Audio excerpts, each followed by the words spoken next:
بولتے تھے وقت ٹھہر جاتا تھا، باطل کا غرور مٹی میں بکھر جاتا تھا، تلوار نہیں توحید کا یقین تھا ہاتھ میں، دنیا جھکتی تھی عمر کے ایک ساتھ میں، نہ ڈر نہ لالچ نہ جھوٹ کا سایہ، فاروق کا نام ہی تھا انصاف کا آیا، حق بولنے والا بے خوف باوقار، ایمان کی للکار عمر کی پکار۔ محترم سامعین کرام اور میرے ہم مکتب ساتھیوں، آج میں جس شخصیت پر لب کشائی کی جسارت کر رہی ہوں وہ کوئی عام ہستی نہیں بلکہ تاریخ انہیں سیدنا عمر فاروق کے نام سے یاد کرتی ہے۔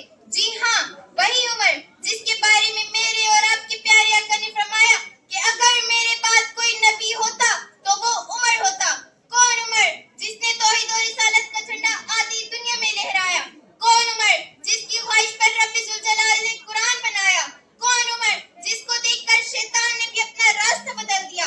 تو میں کیوں نہ کہوں محمد کے صحابی کا وہ شانہ یاد آتا ہے، بدل کے بھیس گلیوں میں وہ جانا یاد آتا ہے، نجف اس عہد کی مائیں جب آٹے کو ترستی ہیں، عمر تیری خلافت کا زمانہ یاد آتا ہے۔ جناب والا، میں عمر کی شان کو کس طرح بیان کروں؟ میری زبان اس قابل نہیں کہ اتنی عظیم ہستی کا ذکر صرف دو لفظوں میں کروں۔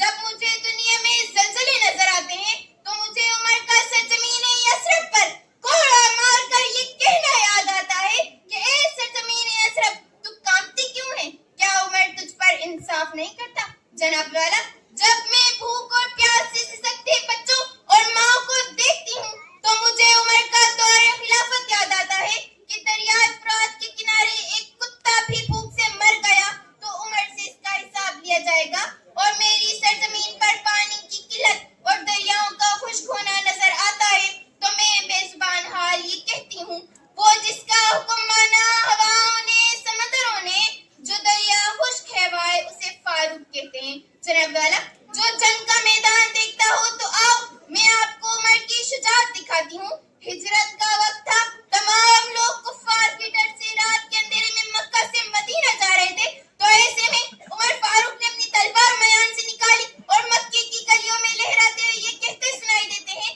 کہ جس کو اپنے بچوں کو یتیم کروانا ہے اور بیویوں کو بیوہ کروانا ہے تو آئے اور عمر کا راستہ روک کر دکھائے، کیونکہ عمر آج ہجرت کر رہا ہے۔ حلالی ہو تو روکو عمر کی اس سواری کو، جو کفر کے چھکے چھڑوائے اسے فاروق کہتے ہیں۔ جناب والا، ویسے تو عمر کی شان بیان کرنے کے لیے یہ زندگی ناکافی ہے، ان کا جذبہ ایمانی اور جوش و ولولہ کسی چیز سے پوشیدہ نہیں، تقاضا ہے کہ پھر دنیا میں شان حق حویدہ ہو، عرب کے ریگزاروں سے کوئی عمر پیدا ہو، بڑا چرچا ہے پھر سے جہاں میں کفر باطل کا، کوئی فاروق پھر اٹھے تو حق کا بول بالا ہو۔ شکریہ۔